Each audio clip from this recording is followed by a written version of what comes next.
story? Well, you had initially, of course, the taxi drivers. You had people who would then take the cards to the ATMs. You would have people who were then in possession of the cards that would make purchases of high-end goods. You had individuals who may have facilitated the location of the vehicles, coordinated the whole thing, things like that. So. And these bogus taxi cabs, they were made to look like a real thing. Were taxi companies not aware of this? Well, we've been aware of the taxi scam for years now. It's not a new phenomenon. Typically, originally, generally, it would be cars that were made up to look like taxi cabs. They would get signed somehow. We had reports of signs being purchased from Amazon. But fraud evolves. Fraud becomes more sophisticated and stuff. And the best fake taxi cab is a former real taxi cab. So some of these cabs have been used as legitimate taxi cabs in the past, in which they've now had possession of, and they're utilizing those, which make the whole scam much more convincing. We don't want to paint any one company, obviously, as they were using. You have a city taxi sort of whatever identifier here. You have sort of something that looks to be like a back taxi. Some artwork you said that was seized. Was this actually found in one of the during one of the search warrants? This city taxi piece? Yeah, all this property was seized in search warrants that was involved in the investigation. So it's not a particular taxi cab, and it doesn't need to be a particular taxi cab. Any recognizable taxi cab is going to do the trick for these guys. Generally, they're hitting people late at night, in the evening, coming the theater district, coming out of the theaters, coming out of bars in King West. Things like this. So they're looking for particular victims which they think they can dupe. And it doesn't matter, as long as it's a recognizable, sometimes they're not even recognizable taxi cabs, they just have a sign on top that says taxi. But the more convincing they are, the more convincing the scam. So what about, these are all people I assume who flag down taxis. Is that one way that perhaps you could avoid being a victim of a taxi scam? Well, I mean, that's like saying don't use taxis. That's like, I mean, a lot of times they'll be waiting in the taxi stands. A lot of times, they're coming out of the theaters, and people are looking for taxis at that time. So these people know when to hit. They know when there's going to be a surplus of potential customers / victims. How long have they been operating this? I'm sorry? How long have they been operating this? Well, our investigation started in July, so it's that's almost a year now. Certainly they've been operating longer than that, but our investigation is specific to that 10-month period. What's the largest amount somebody's been defrauded? I don't have that specific number. I know some people were defrauded thousands of dollars. Some less than 1,000, some multiple thousands. It all depends on when you realize that your card has been swapped and that you report it to your financial institution, which shuts that card down.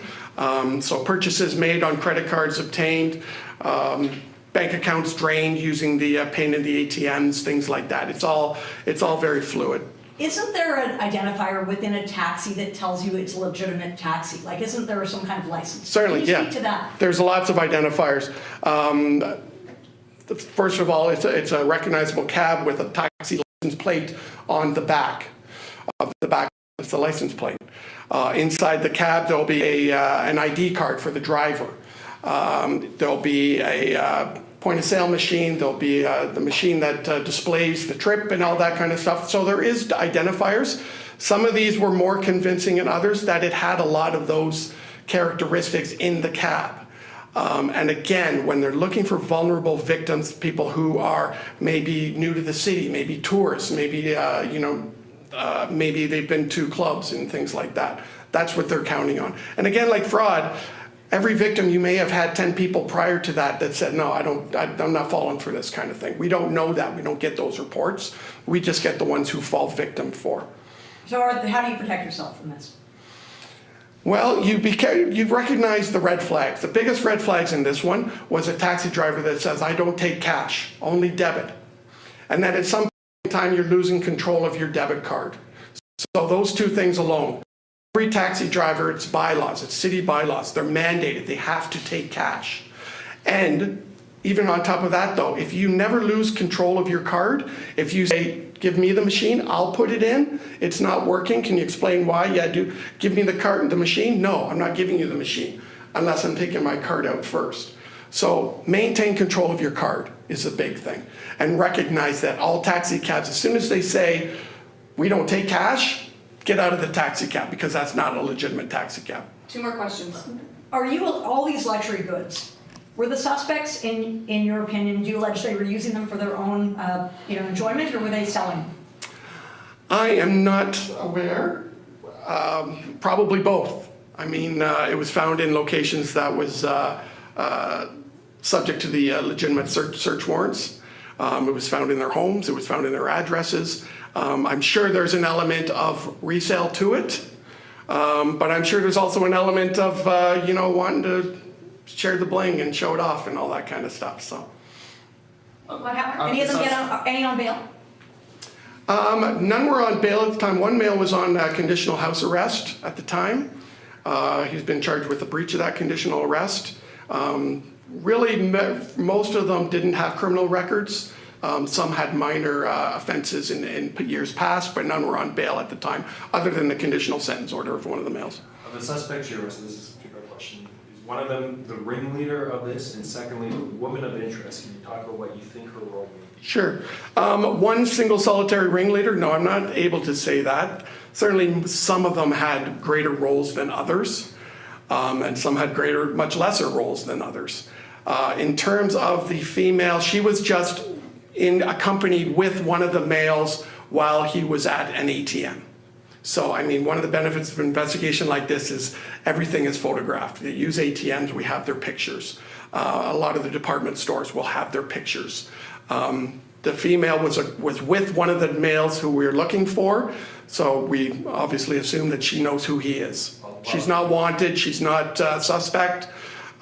She's merely someone who we hope can help us. And she was with him while he was withdrawing money from a victim's account? She was with him at one of the times where his image was captured. Will any of these victims be able to get money back? Excellent question. All the victims have been made whole by the financial institutions.